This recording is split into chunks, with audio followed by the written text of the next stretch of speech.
students, today I am going to explain about theories of coordination chemistry. Okay, so already we know coordination bonds consists of coordination compounds consists of coordinate covalent bond. Okay, already we know what is a covalent bond. Covalent bond is a bond formed by the mutual sharing of electrons between any two atoms. Okay, but coordinate covalent bond means one element donates electrons, other accepts the electrons. You can see the arrow here. Okay, back to front arrow. This indicates clearly ligand donates electrons to the metal. So there is a formation of coordinate covalent bond between metal and ligand. This bond is explained by various theories. We know scientists will do many researches. So they did many researches to find out the nature of the bond between these two, and it is explained through different theories. That is, first one Werner's theory, second Sedgwick's theory, third valence bond theory, fourth crystal field theory. First, let us come to Werner's theory. Okay, this Werner's theory was proposed by the scientist Alfred Werner in 1893. Okay, so according to him, there are some postulates in this theory. Firstly, first point I am explaining now. Every metal exhibits two types of valencies. That is, first one primary valency, second one secondary valency.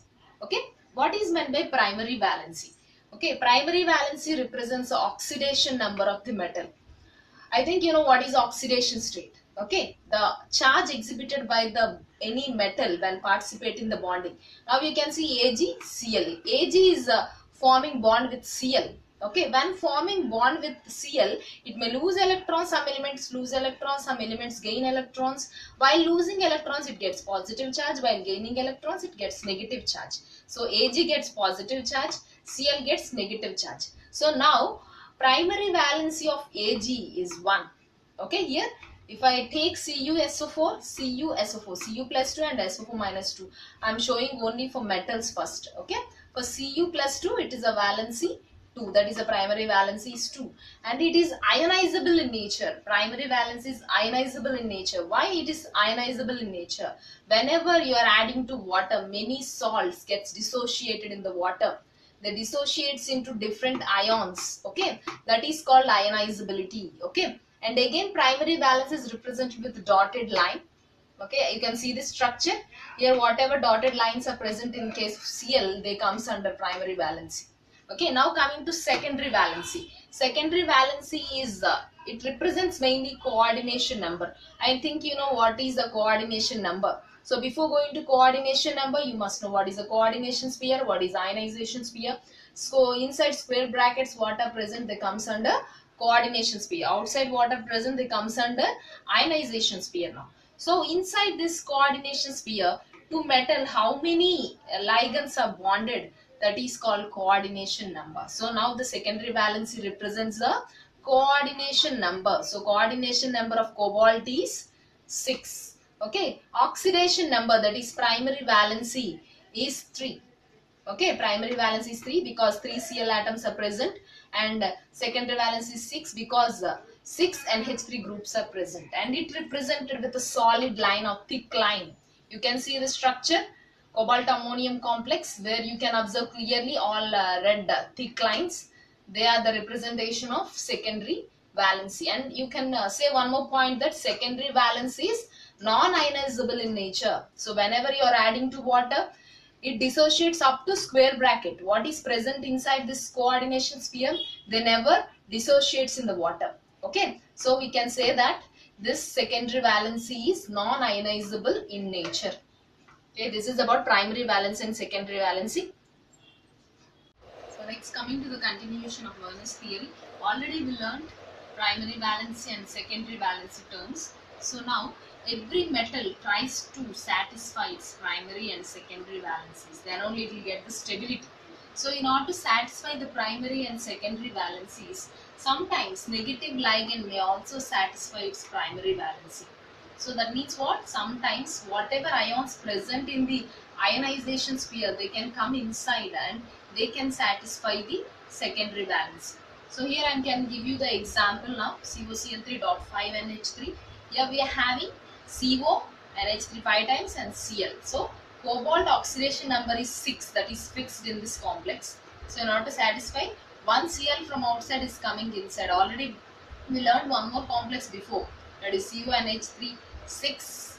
Outside we have Cl3. Now one chlorine atom coming inside and satisfying its secondary valency and primary valency. You can see here this structure, CuNH3 5 times and Cl 3 times. So here you can see both dotted line and thick line. That means Cl is acting as both primary and secondary valency. Now you can come here. So I'm giving next one more example again, CONH3 4 Cl2. So here one more Cl is coming inside. Okay, here you can see Cl only one time it is present. From outside one more Cl coming inside in order to satisfy the what?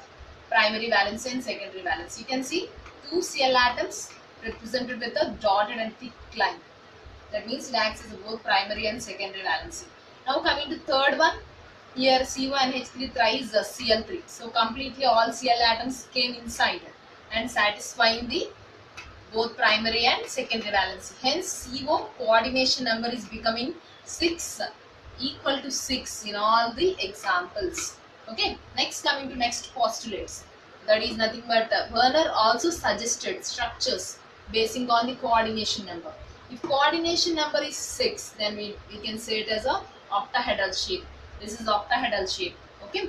If coordination number is 4, it will indicate with a tetrahedral or square planar shape.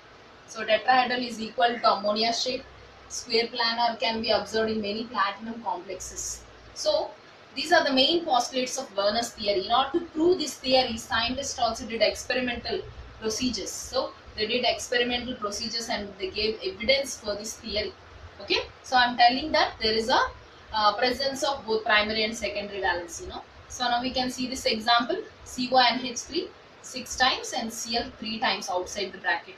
So they added a silver nitrate to this solution. Whenever we are adding silver nitrate solution, this Cl gets precipitated in the formation of silver chloride.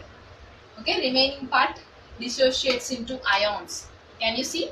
Cl 3 times it is present. No, I added 3 AgNO3 molecules and 3 AgCl molecules came out in the form of precipitate. So totally in this complex we are getting 4 ions.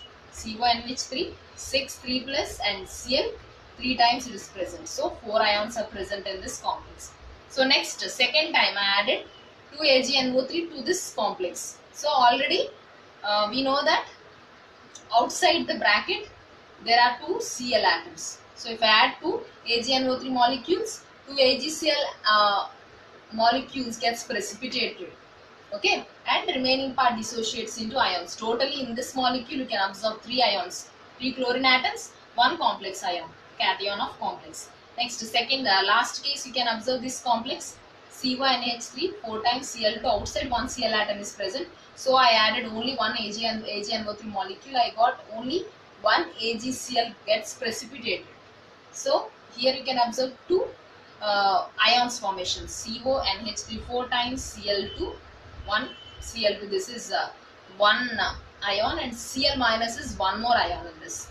So in this way they have proved that by adding the silver nitrate to the solution we are getting how many chlorine atoms gets precipitated. They are present outside the bracket. What are present inside the square bracket, inside the coordination sphere, they never gets precipitated.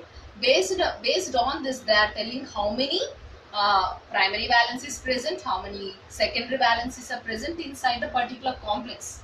This is a way to identify primary and secondary valencies in a particular complex.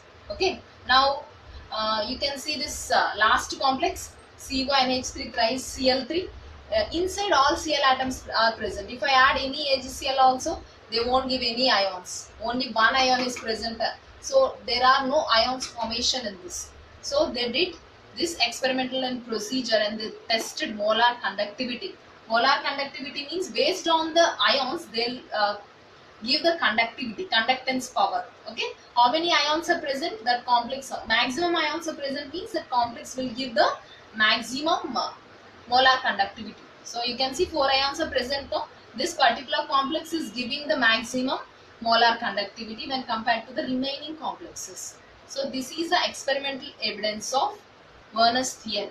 Still There are main defects. The postulates are there in this.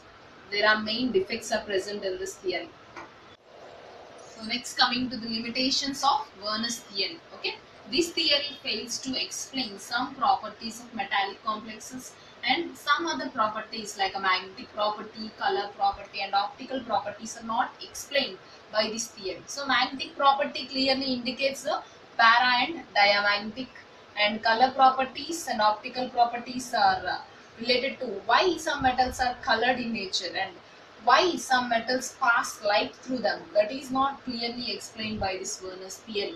Okay, next, this theory also fails to explain why all elements do not form coordination complexes. So if you observe the periodic table, some elements will form the coordination complex, some elements will form the covalent bond, some elements will form the ionic bond. So why only some elements involved in the coordination bond formation? That is not explained by this Werner's theory. Next, coming to, it is also explained, does not explain the formation of directional properties of different bonds. Directional property clearly indicates the covalent bond property. So covalent bond also present in this metallic complexes. The covalent bond formation is not clearly explained by this theory. Okay, this is about Werner's theory and its limitations. Thank you.